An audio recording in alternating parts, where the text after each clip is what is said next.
अगर आप यूके से रिफ्यूज हो चुके हैं और आपको पता नहीं लग रहा है कि आपका किस वजह से रिफ्यूज हो चुका है, तो मेनली आपके रिफ्यूजल लेटर पे लिखा हुआ आएगा कि आप इस टाइम एम्बेसी को सेटिस्फाई नहीं कर पाए हैं और उसका रीजन ये है। और ज्यादातर जितने भी लोग इंग्लैंड से रिफ्यूज है ना, वो इस चीज को बहुत अच्छे से को रिलेट कर पाएंगे कि ज्यादातर इस वीजा में ना आपकी सिर्फ बैंक स्टेटमेंट को देखा जाता है और बैंक स्टेटमेंट बहुत ध्यान से देखते हैं वो, और बैंक स्टेटमेंट में ही आपका रिफ्यूजल छुपा होता है। जैसे कि मैंने पिछली वीडियोस में भी कहा कि अपना बैंक बैलेंस बहुत अच्छे से मेंटेन करना जब भी यूके का अप्लाई कर रहे हो।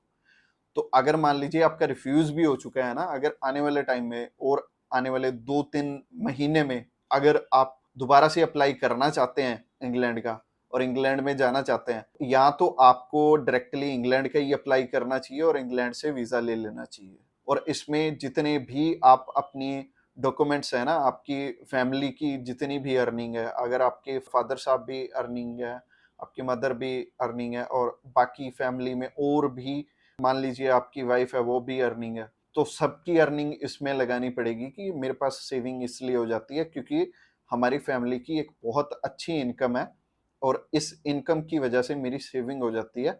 और इसी कारण से जब मैं घूमने के लिए जा रहा हूँ क्योंकि मेरे पास बहुत सारे पैसे पड़े हैं और मैं इजिली घूम सकता हूँ कहीं पे भी। और इसके अलावा प्लान बी भी हमारे पास है। वो क्या प्लान है कि आप अगर इंग्लैंड से रिफ्यूज हैं तो आप अपना शेनेगन का वीज़ा अप्लाई करके शेनेगन का वीज़ा ले लीजिए। आपको अगर नहीं पता है कि शेनेगन के लिए कौन कौन से डॉक्यूमेंट्स चाहिए और क्या क्या चीज़ों की रिक्वायरमेंट है, एक बारी हमारे थ्रू फ्री में प्रोफाइल असेस करवा लेना। उसके बाद आपको पता लग जाएगा कि आपको किन किन चीज़ों की रिक्वायरमेंट है और वो रिक्वायरमेंट पूरी करके आप अपना सबसे पहले शेनेगन से वीज़ा ले लेना। और शेनेगन का वीज़ा आ गया तो उसके बाद आपका हम इजीली इंग्लैंड का भी वीज़ा जरूर से लगवा देंगे। और इस तरह से हमारे पास बहुत सारे केसेस हैं जिनका इंग्लैंड से रिफ्यूज़ हो रहे थे। सबसे पहले हमने शेनेगन का वीज़ा लिया, उसके बाद उनका इंग्लैंड का भी वीज़ा लेके दिया उन्हें। ये तो एक तरीका हो गया कि आप कैसे कैसे वीज़ा ले सकते हैं। अगर मान लीजिए आप रिफ्यूज़ होने के बाद घर में बैठ जाएंगे चुप करके तो आपका आगे कुछ भी नहीं होगा। आपको अगर मान लीजिए वीज़ा चाहिए तो आपको अप्लाई करना पड़ेगा और आपको अपने घर से निकलना पड़ेगा, तभी आपका कुछ होगा। तो अगर आप प्रोफाइल असेस करवाना चाहते हैं और जानना चाहते हैं कि लास्ट वीज़ा किन बातों पे आपका रिफ्यूज़ हुआ है, तो उसके लिए भी कॉल कर सकते हैं। और अगर आप शेनेगन में इंटरेस्टेड हैं, जैसे कि मैंने वीडियो में बताया, तो भी आप हमें कॉल कर सकते हैं।